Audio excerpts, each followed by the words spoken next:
Bismillahirrahmanirrahim. Assalamualaikum warahmatullahi wabarakatuh. Saya Aldi Bernadi, Prodi Ekonomi Syariah semester 2 akan mempresentasikan hasil diskusi kemarin mengenai pengetahuan, arti pengetahuan dan terjadinya pengetahuan.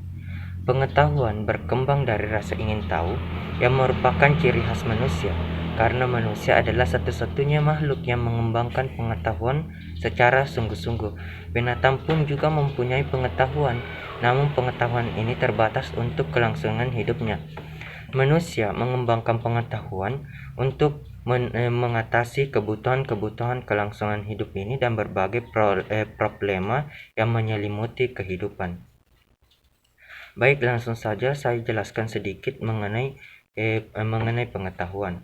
Pengetahuan berasal dari kata tahu.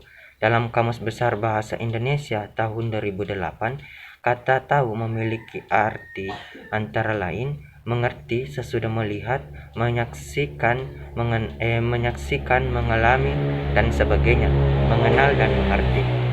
Pengetahuan merupakan segala sesuatu yang diketahui berdasarkan pengalaman manusia itu sendiri, dan pengetahuan akan bertambah sesuai dengan proses pengalaman yang dialaminya. Sedangkan menurut Nota Atmojo 2012, pengetahuan adalah hasil dari tahu, dan ini terjadi setelah seseorang melakukan penginderaan terhadap suatu objek. Penginderaan terjadi melalui panca indera manusia, yakni indera pendengaran, penglihatan, penciuman, perasaan, dan perabaan. Sebagian pengetahuan manusia dapat melalui mata dan telinga. Berdasarkan beberapa pendapat di atas, dapat disimpulkan pengetahuan merupakan segala sesuatu yang dilihat, dikenal, dimengerti terhadap suatu objek tertentu yang ditangkap melalui panca indera, yakni indera pendengaran, penglihatan, penciuman, perasaan, dan perabaan. Yang kedua yaitu arti pengetahuan. Pengetahuan adalah informasi atau maklumat yang diketahui atau disadari oleh seseorang. Pengetahuan termasuk, tetapi tidak dibatasi pada deskripsi, hipotesis, konsep, teori, prinsip, dan prosedur yang secara adalah benar atau berguna. Dalam pengertian lain, pengetahuan adalah berbagai gejala yang ditemui dan diperoleh manusia melalui pengamatan akal.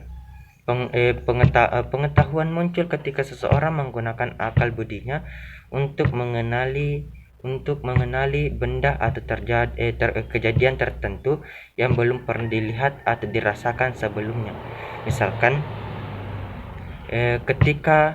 ketika seseorang mencicipi masakan yang baru dikenalnya, ia akan mendapatkan pengetahuan tentang bentuk, rasa, aroma masakan tersebut.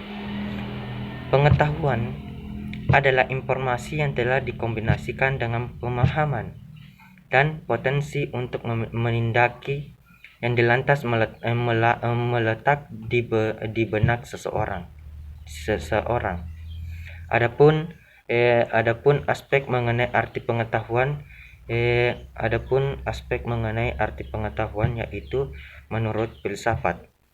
Filsafat itu dalam kamus filsafat dijelaskan bahwa pengetahuan adalah proses kehidupan yang diketahui manusia secara langsung dari kesadarannya sendiri. Kedua yaitu sosiologi. Pada hakikatnya, sebagai ilmu sosiologi tersebut ilmu sosial karena mempelajari manusia dan masyarakat. Selain itu, ilmu ini juga merupakan ilmu pengetahuan yang umum bersifat abstrak serta terapan, bukan ilmu pengetahuan khusus. Yang ketiga itu Plato. Ada dua sumbangan terpenting Plato bagi teori pengetahuan. Yaitu yang pertama itu pengetahuan yaitu peringatan tentang apa yang telah ada dalam pikiran, bukan mempersepsi benda-benda baru. Dan kedua adalah teori ide-ide yang menekankan jalan pencarian dengan akal untuk menemukan ide-ide yang universal di dalam budinya sendiri. Adapun yang terakhir yaitu terjadinya pengetahuan. Terjadinya pengetahuan menurut John Osper dalam bukunya An Introduction to Philosophy Analysis mengemukakan ada beberapa hal yaitu yang pertama yaitu pengalaman indera. Orang sering merasa penginderaan merupakan alat yang paling vital dalam memperoleh pengetahuan. Memang dalam hidup manusia tampaknya penginderaan adalah satu-satunya alat untuk menyerap segala satu objek yang ada di luar diri manusia. Pengalaman indera merupakan sumber pengetahuan yang berupa alat-alat untuk menangkap objek dari luar diri manusia melalui kekuatan indera. Yang kedua yaitu nalar.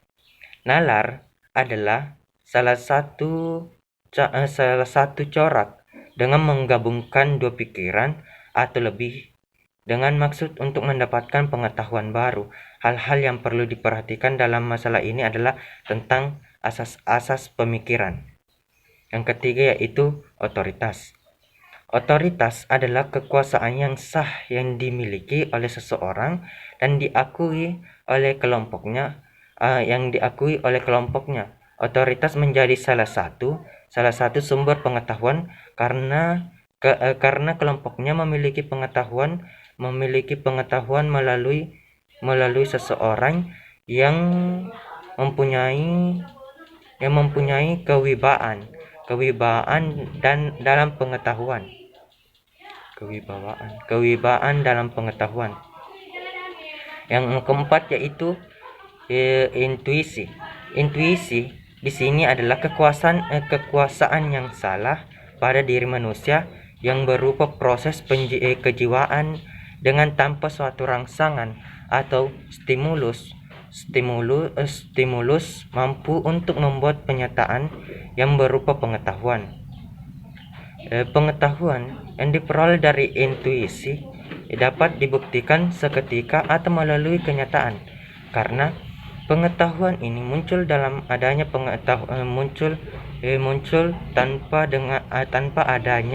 pengetahuan lebih dahulu. Yang kelima itu wahyu. Wahyu adalah berita yang disampaikan oleh Tuhan kepada nabinya untuk kepentingan umatnya. Kita mempunyai pengetahuan dari wahyu karena ada kepercayaan tentang sesuatu yang disampaikan itu.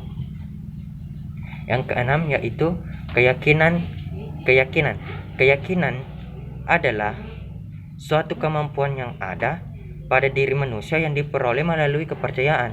Sesungguhnya antara sumber pengetahuan yang berupa wahyu dan keyakinan ini sangat sukar untuk dibedakan secara jelas.